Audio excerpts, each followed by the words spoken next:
Welcome back. It's a Saturday show, 97.5, the KSL Sports Zone. Alex Napoles, Parker Long joining me here today. Let's jump into this monumental matchup between BYU and Arizona State. It was a gut punch for BYU last week when they lost to Kansas, their first loss of the season, 17-13. Maybe a little bit of hangover from this rivalry game. You have Jake Retzlaff, who throws an INT at the end of the second quarter. You got that punt that caught BYU in a bad spot and basically gave the go-ahead touchdown to Kansas. Offensive struggles in the red zone. But the stakes could not be higher tonight for BYU. This is a BYU team that needs to win to continue to control their destiny for both the Big 12 championship berth and a potential college football playoff berth. They just at this point have to win out. Arizona State needs a win to stay in the hunt if they want to make it to a Big 12 championship game. So basically the scenario goes, if BYU wins and Utah wins over Iowa State, they clinch their berth in the Big 12 championship game. If Colorado can clinch with a win against Kansas, a BYU win over Arizona State, and a Utah win over Iowa State. So there's a lot on the line here for the Big 12, and the stakes could not be higher for both sides. So this is Mitch Harper. He met with Hans and Scotty earlier in the week, so we'll throw it over to Hans, Scotty, and Mitch breaking down this BYU-Arizona State game. Joining us now, Mitch Harper, Cougar Insider for KSLSports.com. Mitch, how you doing? What's up, Mitch? Hey, doing great, guys. Happy to be on with you. Oh, you don't mean that, but we appreciate you saying it anyway. It's a good lie, Mitch. Yep, absolutely. Hey, I know Kalani's been calling it Super Bowl 11. Every game's a Super Bowl, but this actually does feel like a Super Bowl for BYU, this game against Arizona State. It does, and this is a big game, and I think it's it's finally what BYU fans have been waiting for. You haven't had this type of game in 15 years, where there's actual stakes on the line, in a game. You could maybe say the Coastal Carolina game had a lot of stakes, at least what we thought, because, we thought that the playoff committee would put BYU in that at-large pool. But aside from that, there hasn't been a game in November that has some national significance for BYU football in about 15 years. So this is a big deal, and it's an intriguing matchup of two teams that play a lot of complementary football. All right, Mitch, where do you stand on the whole fire Aaron Roderick and bench Jake Retzlaff controversy that has kicked up? I disagree with it right now because I think you have to acknowledge that the offense was operating at a high clip before last week. And even last week, there were stretches where they were moving the ball quite well. I think the biggest issue that I have with Roderick and where I can understand the fans' complaints is, has he hit his ceiling? Does he have another gear to him where has he just been completely figured out? Because you could maybe point to his time at Utah is one of the reasons that ultimately led to him losing the OC job at Utah, was that once he got figured out, it was tough for him to adjust and have an offense that kept defenses guessing. And you wonder if BYU's been a little bit figured out at this point. But I expect BYU to bounce back this week and have a strong performance. Now, will they win? We'll see. Arizona State is more than enough capable to take BYU down and win this game. But I expect BYU to show well this week. And I don't think you should dismiss what Roderick and this BYU offense has done. I think a lot of the frustration stems from what they experienced last year as fans, seeing that offense be as poor as it was, and they're maybe projecting that, well, they're going to revert back to that, and this is where it's heading. I think I'm willing to just say that was a one-game deal, and I know that this whole month has been a struggle for BYU's offense, but I just get this belief that BYU bounces back. Arizona State's pass defense hasn't been great, really going into last week. That was a question mark for them until they had 2 interceptions against K-State. Their rush defense is at times suspect and prone to allow yards. So I think this could be a matchup where BYU's offense looks like the one that we saw in late September and early October. Is there a certain element of, okay, the pressure's off of you to a certain extent because you suffered that loss, and now you get back to having that chip on the shoulder? I mean, I hate the only reason I bring this up, I remember talking to a coach at Utah State in the year they won the Mountain West Conference Championship. They got just boat raced at home late in the season against Wyoming, just out physicaled. And after the year was over, he goes, you know what? That game kind of reset us a little bit and brought us back down to earth. And I think we were a better team because of it in the long run. Does that game last week have that potential for BYU?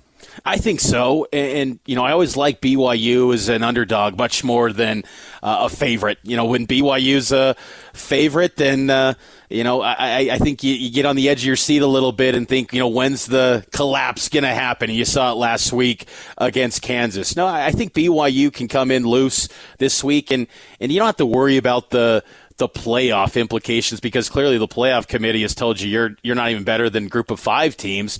The Big 12's an afterthought in the minds of the committee. So just go out there, play your game, and I think the results will show well for BYU. And Arizona State, on the flip side, they haven't been in the spotlight at all. And I'll fully admit I kind of dismissed Arizona State a little bit as of last week, too. In my power rankings, I had them at number 6 in the Big 12. I didn't really think they were much of a factor in this race. And then they get that big win at K-State. Now they get inserted into the spotlight. How do they handle that? They haven't been in that place in quite some time at ASU. I mean, some of the Arizona State beat writers and our colleagues at Arizona Sports, they've been saying this is the biggest game for ASU since 2014. So that's a decade. BYU's played a lot bigger games in that time frame than ASU. So BYU's been used to a bigger spotlight on them this year compared to the Sun Devils. So, yeah, I think BYU should go in loose to this one.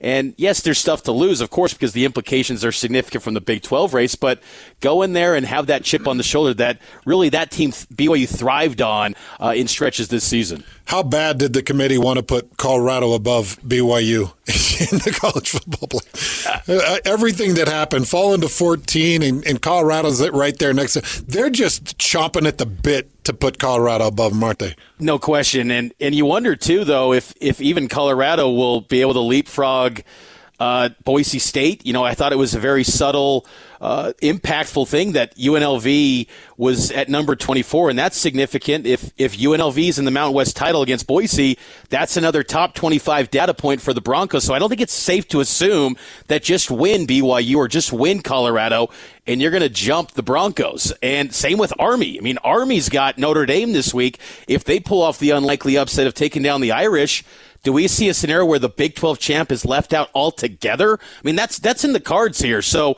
the Big 12 has no respect from the playoff committee at all. And I thought the messaging last night from the playoff committee chairman, Ward Manuel, and he hops on that teleconference and he was asked specifically about BYU. I wish he would just come out and say, we don't view BYU as a better football team to this point with the data we have in front of us, better than these 2-loss SEC teams, and we respect Boise State's loss against Oregon more than losing to 4-6 Kansas. Instead, they do this roundabout way of saying we value wins and close wins don't hurt teams. Well, it did hurt BYU. Clearly, they dropped 8 spots in large part because they had close calls, and then it ultimately broke through when they lost to Kansas. So the confusing messaging from the playoff committee is I think, frustrating. Just be as transparent as possible and just say, hey, we don't think BYU's better than these 2-loss SEC teams. And I think people could say, okay, that's fine. Well, then let the games play itself out and let's see what happens there. But they do this roundabout way of really kind of leaving things open-ended, and you kind of ask yourself, how does BYU actually make a move to improve from where they're currently at? Because it seems like the committee just wants to keep them there. And you're right. Colorado, if they continue to make a push, they'll climb them. But BYU, I don't know how much higher they can get. So you look at a player like Scadaboo and what he did to Utah, which we don't see that happen to Utah. And for all the issues that Utah has this year, defensively, they've still been really good this season.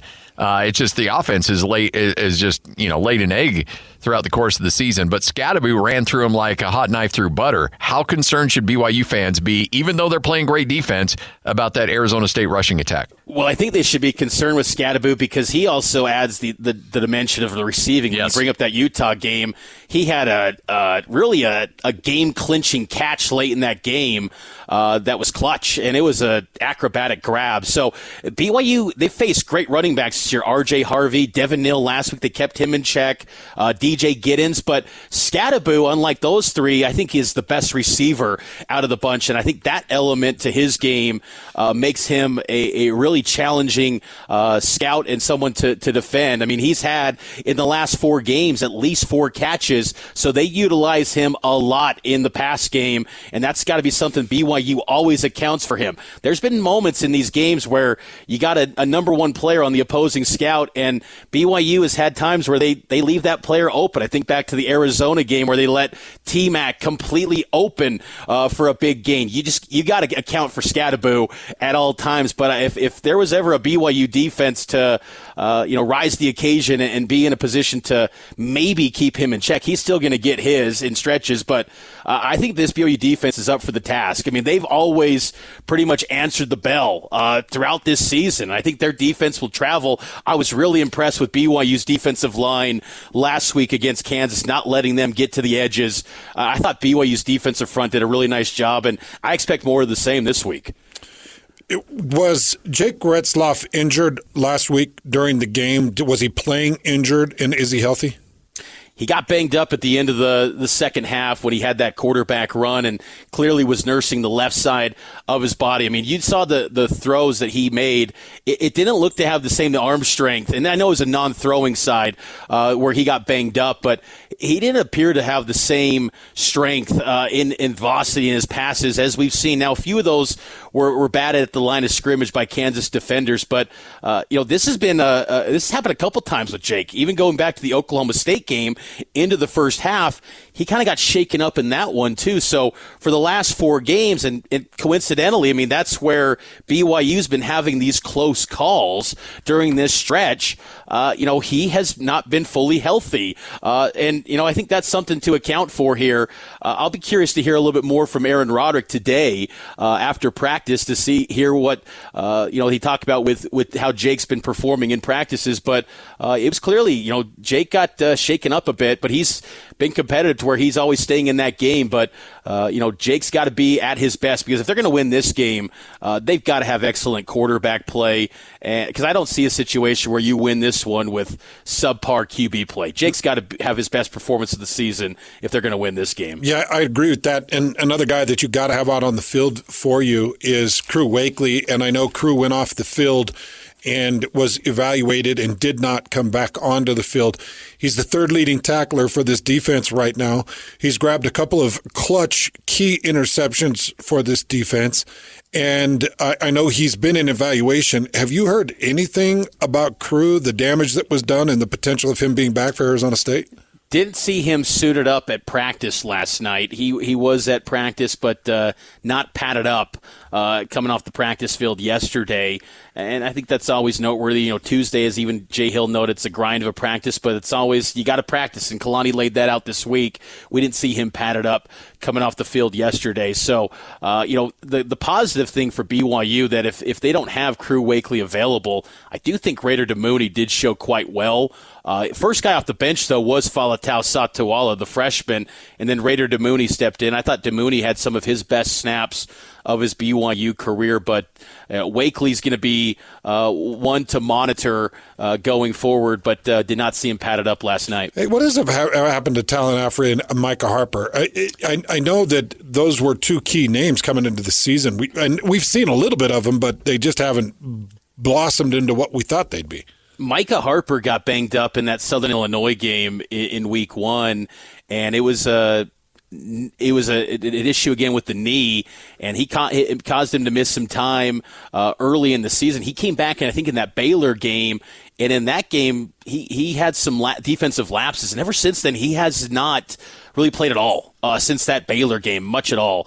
Talon Affrey, I think it just got beat where players stepped up. Tanner Wall's been really good and performed at a high level, and I think they really feel confident about some of these freshmen with Tommy Parasis and Falatau Satuala. And, it's kind of an interesting juggling deal, too, when you're kind of looking ahead and all things are equal, maybe give a little bit of a nod to that younger guy because, Tommy Parasis and Falatau Satuala, they were part of that group in fall camp when Jay Hill's saying, we hit a home run with these freshmen and they're going to be special players. Well, you don't want to lose any of those potential home run guys to the portal. You want to make sure those guys are not necessarily getting the first team snaps, but getting snaps to say, hey, you're a key part of what's going to be in the future for this defense. So it's just kind of a situation for Alfrey where it just maybe fell a little bit out of the cracks. Then you look at, games, 10 games have passed by, and he suddenly hasn't been playing. But he's been suited up every single week.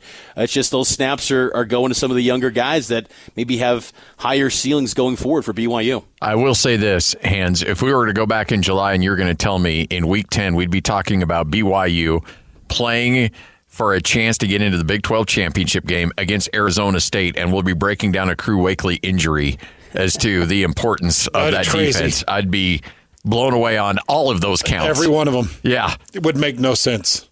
This season is just bonkers, man. It's just crazy. It's been fun. And by the way, and props to Crew Wakely, because, look, I watched him at Utah State, and when he left Utah State, there weren't a lot of coaches up there that were too overly bummed out about it. And now he's come to BYU, and now he's a absolutely integral part of that defense. Force. Just a force. I mean, it just shows you whether, it's his work ethic and his dedication, and then also the development of that staff at BYU. A lot of people deserve credit for that. You're right, too, Scott. I mean, he showed up at BYU, and it was just a walk-on, and he kind of thought he was going to move on to the private sector and just start, working a 9-to-5 like all of us. And then he got an opportunity to be at BYU, and because he was still hanging in the portal. I mean, he went a full football season in the portal where he was not getting any interest, and then BYU gave him a chance, and it's worked out great. Last year he showed signs of being a little bit of a factor in a tough season for BYU, but yeah, he took it over around that week 2 against SMU and hasn't looked back since. And yeah, so his importance on the back end of the defense is critical, but they do have depth at safety, and I think that Satuala and Damouni could be strong replacements if needed if Wakely isn't able to go. Is it just me, guys, or are we through 10 games and BYU's 9-1 and the nation still feels like they're a bad football team, or not a very good football team, or just a mediocre football team? Is that what it feels like to you guys?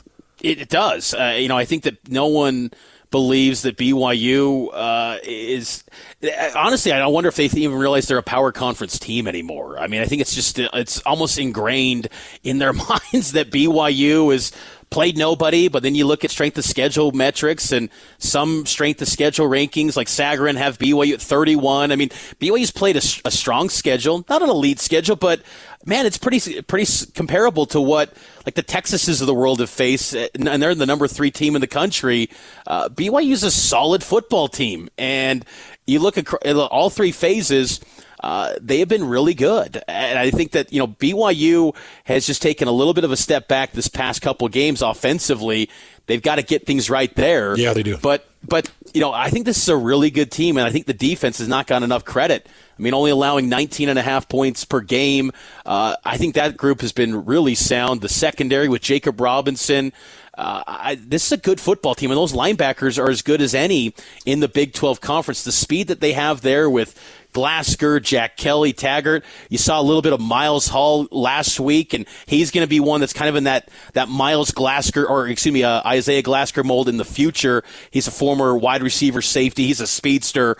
BYU's got depth, and they've got talent, and still, for whatever reason, people do not want to acknowledge that they're at least a good football team. They just instantly believe they're a fraud, and it's a frustrating deal because you can say that, just win out and it's all going to take care of itself, but the way that the committee has ranked BYU, that's not necessarily the case. And it's, a little bit worrisome to think that you're in a power league. You thought, okay, you arrive in this conference, no longer you fighting this respect deal, but it's BYU, no matter what their conference, they're still always doing the same thing that they did with Lavelle, where they're fighting for that respect. And maybe that's just what it is for BYU football until they string together year after year after year consistent football. And that's going to be the challenge for them after this season to see if they can, continue to build on this. Because whatever happens this year, that's going to be the next piece, is build on it. Keep taking it off instead of just being a flash in the pan like so many teams in the Big 12 do. Can you become an annual contender every single year? And I think that, some of the young players that BYU has in their program, it's reason for optimism that they can be something more in the future as well. How hard is it going to be for BYU to keep Jay Hill when, I don't know, if I'm an athletic director, I can't get him on my sidelines fast enough? Do you think that the Barbarians are at the gate trying to lure him away to become a head coach? For sure, and I think that they've got to make him a significant priority. I think that what bodes well for BYU that so far no power conference job is opened. I think 6 group of 5 jobs have opened, and I wouldn't think that one of those jobs would be able to pull him away. You know, I thought going into the season, a job like Baylor, if it opened, you know, with Dave Aranda and his kind of uncertainty, I thought, man, that'd be a spot where Jay Hill would have success with his connections and recruiting, in Texas from his time at Utah and down in Nevada, in the Southwest. He could do a really good job at a place like Baylor. But, Jay Hill, he's a guy that's going to be eventually a power conference head coach, no doubt about it. But I think for BYU and what we saw with basketball and the financial commitments they've shown to someone like Kevin Young and his staff, where you look at that bench and there's 12, 13 quarter zips. It's like an NBA bench at these BYU basketball games now. You got to show that same level of commitment to Kalani's staff, and Jay Hill leads the bunch. So I think that he's got to be a huge priority. And I think that Kalani, too, they should show an extension to him. You know, you got an opportunity if you're BYU to really lay claim that BYU is going to be led by Kalani for the foreseeable future. He's through 2027 right now, but they should lock him up to about 2030 and make it clear to in-state recruits that this is going to be your head coach, and he is invested, because the kind of the standard operating procedure, if you're a power conference team and you get 9, 10 wins, it's usually leading to a contract extension, especially on a year when you were viewed as a complete afterthought in the Big 12. For him to deliver the results they've had, it's worthy of a contract extension, regardless of what happens the rest of the way. Kalani's proven he's the right guy to lead BYU in the Big 12, and Jay Hill should be right alongside him, and they should make those two a huge commitment financially and extension-wise. I know we've kept you way too long here. Real quick, though, but Michelle Gardner, who's a beat writer for the Arizona Star, joined us yesterday and said that the Levitt kid at Arizona State's got a chip on his shoulder because BYU never offered. Was there no interest in BYU and Sam Levitt? Coming out of high school, no. BYU had they landed Jake Retzloff and they landed Ryder Burton. Now, Sam Levitt, he played that 1 year in the COVID season at Pleasant Grove. Yeah. Then he went back up to Oregon, but it just kind of worked out to where he didn't get much interest and offer from BYU in that 2023 cycle. But in the transfer portal, BYU did pursue him after he left Michigan State. But coming out of high school, no reported offer from BYU to Sam Levitt. They ended up with Ryder Burton and Jake Retzloff in that cycle. Okay. All right. Well, hey, we appreciate your time as always. Great stuff. Great insight. You're the best, Mitch, and we'll catch up with you again here very soon. Thanks, Mitch. You bet, guys. Take care. Mitch Harper, BYU insider for KSL Sports. Always doing a phenomenal job. Check out his byline at kslsports.com. Always sharing the best BYU content. We'll take a break. More around the corner when we come back here on the Saturday Show 97.5, the KSL Sports Zone. Welcome back in. It's the Saturday Show 97.5, the KSL Sports Zone. Alex Napoles, Parker Long, along for the ride. Let's jump into our 5 minutes of where we take a couple of minutes to try to dive into multiple different topics to keep you guys caught up on the latest.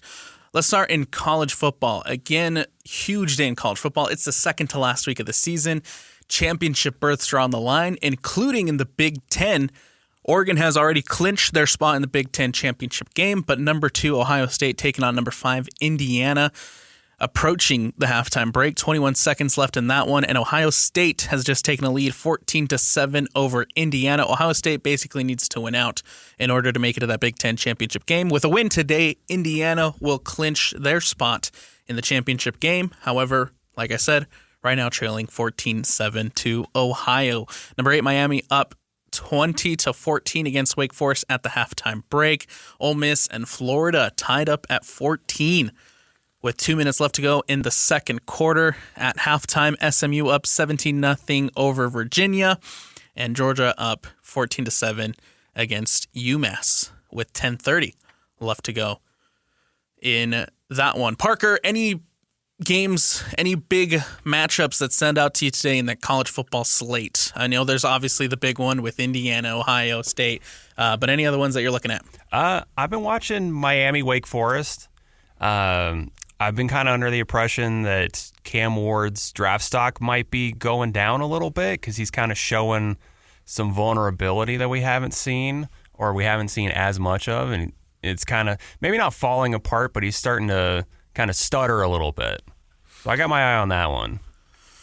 Ever since, even before the loss, there was always that conversation of, does Miami belong in the top 10? They lost. They're now 9-1. So they've had a good bounce back.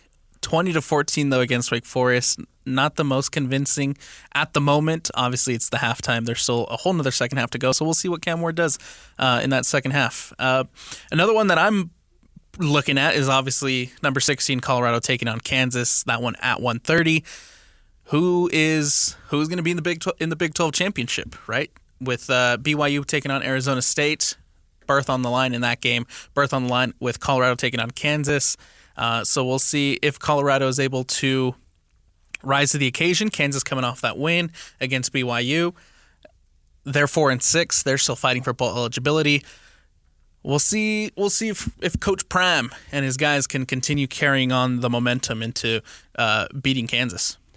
It's not on right now, but obviously Alabama is always national news. Alabama, Oklahoma, just because I'm really interested in Jalen Milroe, because I see a lot out of him that looks very good, but you can also see a lot of flaws in his game, and I'm wondering if he can kind of iron some of those out in the last few games that he has, and any potential playoff games. Does his NFL draft stock go up? Like, do we see a flip of right now it's, Shadur's probably going to be the first quarterback pick. And then who is it? Is it Cam Ward? Is it Jalen Milroe? Is it Quinn Ewers somehow?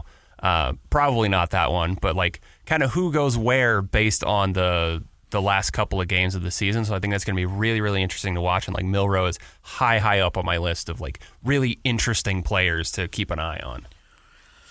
It's been yes, I'm right there with you. Let's keep an eye on Milroe, but it's been a disappointing season for Oklahoma.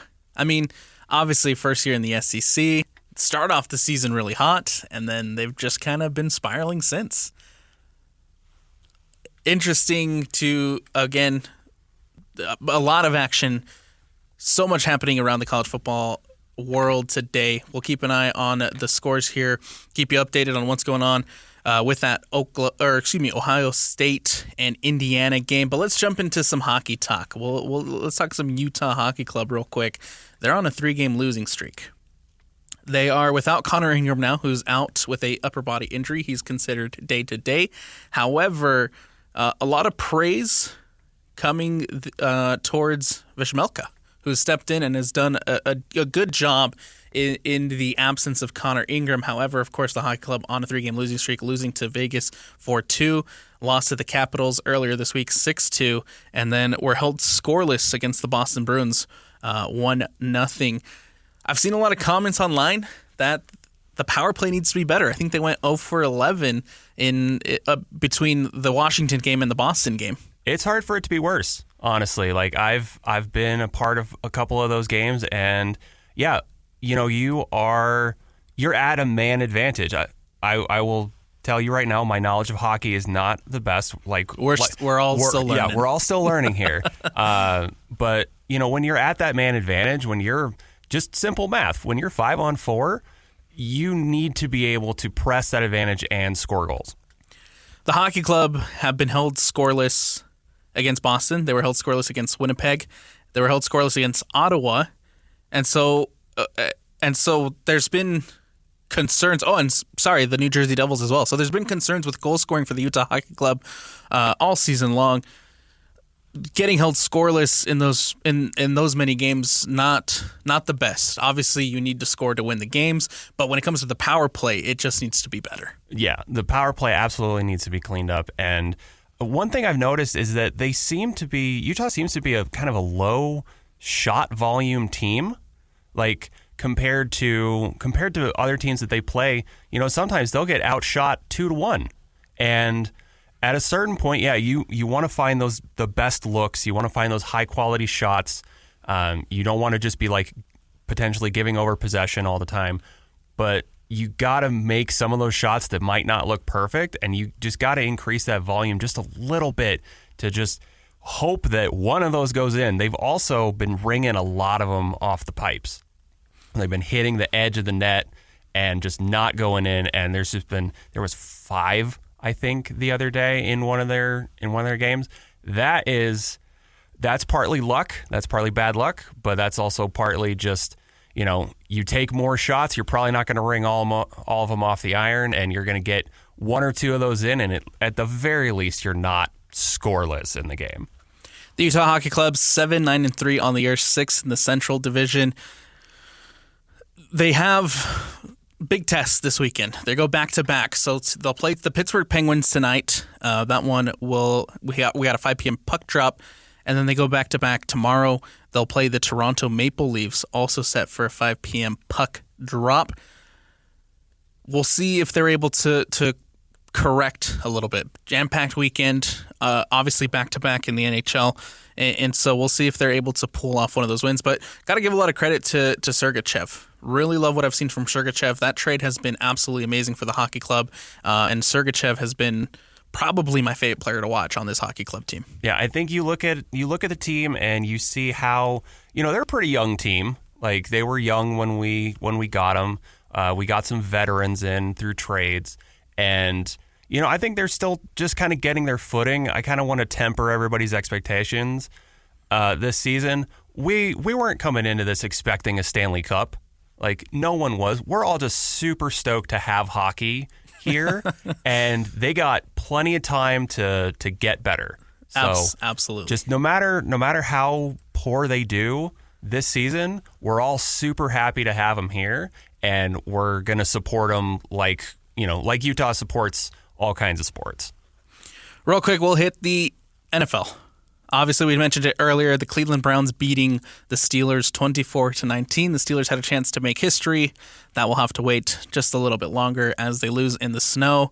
Jameis Winston is not phenomenal as in maybe his gameplay, but he's such a fun interview. Anytime I see him pop up on my feed or in the social media, I have to watch to see what Winston said, because he's a funny guy. He is an absolute character, like just unquestionably one of the most fun personalities to just have up at the podium. Like, he's just wild. You never really know what you're going to get out of him, but generally, like, in a good way. He's just going to say some silly, goofy things, and like, you're never going to be let down by a Jameis interview. Big games this weekend as the Vikings take on the Bears. I'm really excited to see that one. Caleb Williams struggling the last couple of weeks. We'll see if he's able to bounce back, but the Vikings will look to continue. That NFC North is just amazing. The Lions are playing absolutely phenomenal football. The Vikings are at 8-2. The Packers find ways to win, and they're making things interesting. We'll see if the Bears are able to kind of correct their course and see if Caleb Williams can break out of this funk. I feel like he started off doing well, and then now he's not doing so hot. Yeah, it's hard to know exactly what the cause of it is. I mean, obviously they fired Shane Waldron, their offensive coordinator. Thomas Brown is in there now as an interim. He was with Carolina last year, which is not really anything to write home about, being on that Carolina staff last year. But hopefully Caleb can kind of show us what he showed us at USC and like the potential that we all know that he has.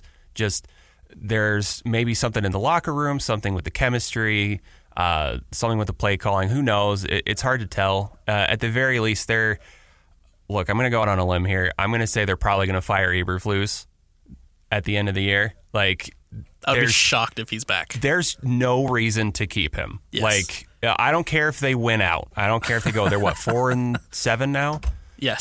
They're 4-7, so they can go a maximum of 10-7, which probably maybe gets you a wild card spot. I don't know even that for sure, just because it's possible because the NFC this year we'll see how things shake out, but the NFC this season hasn't been the best. Yeah, I mean, you could have 3 teams conceivably 4 from the NFC West, and that just takes up all the wild card spots. Yep. So I don't have high hopes exactly for the Bears this season, and I think Eberflus is gone, and I think the Bears organization is going to look real hard for someone that can prioritize Caleb Williams' obvious talents and the talent of the roster that they have, because their defense is really good. We all know that. Their offense has all the pieces it needs, except maybe some offensive line, potentially. Couldn't agree more. Could not agree more. Any other games that stand out to you for this weekend, Parker? Off the top of my head, I mean, Detroit, just because it's fun to watch Detroit. Like, they are my favorite non-Chiefs team, straight up. The Lions taking on the Colts this weekend? Yeah, not that I think it's going to be a super close game, but watching Jahmyr Gibbs and Amon-Ra St. Brown just do what they do is fantastic. So I love that. And then Monday, I believe, is the Har Bowl. So it'll be the Chargers will be hosting the Ravens, and Ravens kind of looking to bounce back a little bit from the funk they've been in. Chargers are playing really good football right now. Yeah, they are, and it scares me. As an AFC West inhabitant, it scares me. But I think that's going to be a really good one. These two met in the Super Bowl a number of years ago, and that was a weird game by itself, but it was a good game. And so I think we're going to get another similar one. Couldn't agree more. I also got my eyes on Packers 49ers. I think that one will be a really fun battle between two. Like I said, the Packers continue to find ways to win. The 49ers trying to break out of a funk as well. And then I think a sneaky good game will be the Sunday night game, which is the Eagles taking on the Rams. Eagles and Saquon are on a tear right now. The Rams trying to correct their season and hope to get back into a spot where they can potentially make the playoffs. So those are the games to look forward to this NFL weekend. And you know what? We'll take a break here, and we'll wrap things up when we come back. This is the Saturday Show on 97.5, the KSL Sports Zone. It's the Saturday Show, 97.5, the KSL Sports Zone. Alex Napoles here with you. No Christian Esparza today. He was out. He's on vacation, enjoying some time off, well-deserved time off for Christian. We had Parker Long filling in today. Parker, again, thank you so much for jumping on and for sharing some of your takes, man. Today's schedule is a jam-packed one. We have plenty to go over and to get into here on 97.5, the KSL Sports Zone. The Cougar pregame show is right around the corner with Alex Curie and Jake Hatch. That one will start at 12:30 on 97.5. Utah State football takes on San Diego State at home. Pregame for that starts at 12:30 with a 1:30 kickoff. All that action on 1280. The Utah Jazz faces off against the New York Knicks at 2 p.m. Pregame, and then 3 p.m. tip-off on 97.5 as well. The Utah pregame show with Lloyd Cole and Christian Cox will go on air at 3 p.m. on 102.7 HD2 and streaming on KSLSports.com. The Cougar postgame with Alex Curie and Jake Hatch will come on following the conclusion of BYU and Utah State on 1280. The Utah Hockey Club in action tonight on 102.7 HD2 and streaming on KSLSports.com. Pregame 4, puck drop at 5 p.m. That will move over to both 97.5 and 1280 following the conclusions of both the Jazz postgame and the BYU postgame. And then to wrap up the night, the Utah postgame show with Lloyd Cole and Christian Cox following Utah and Iowa State on both 97.5 and 1280. Got a lot going on, got wall-to-wall coverage, everything to take you through Saturday with just about everything covered. Again, huge stakes in this BYU-Arizona State matchup as they head down to Tempe looking for their berth in the Big 12 championship game. Real quick, Parker, before we have to get out of here, score prediction for BYU-Arizona State. Oh, I'm going to say, so BYU's offense hasn't been amazing, so I'm going to say probably like 27-20 ASU. Oh, okay. Parker saying ASU is going to take the win. I'm going to go BYU. I feel confident in this BYU team still. I'm going to say BYU takes that one. Oh, let's say 24-20. Mine's going to be a little bit closer. All right, that's going to do it for us here on the Saturday show. Again, don't go anywhere. We have more around the corner. Cougar pregame coming up at 12:30. Jay Catch and Alex Keary, all here on 97.5, the KSL Sports Zone.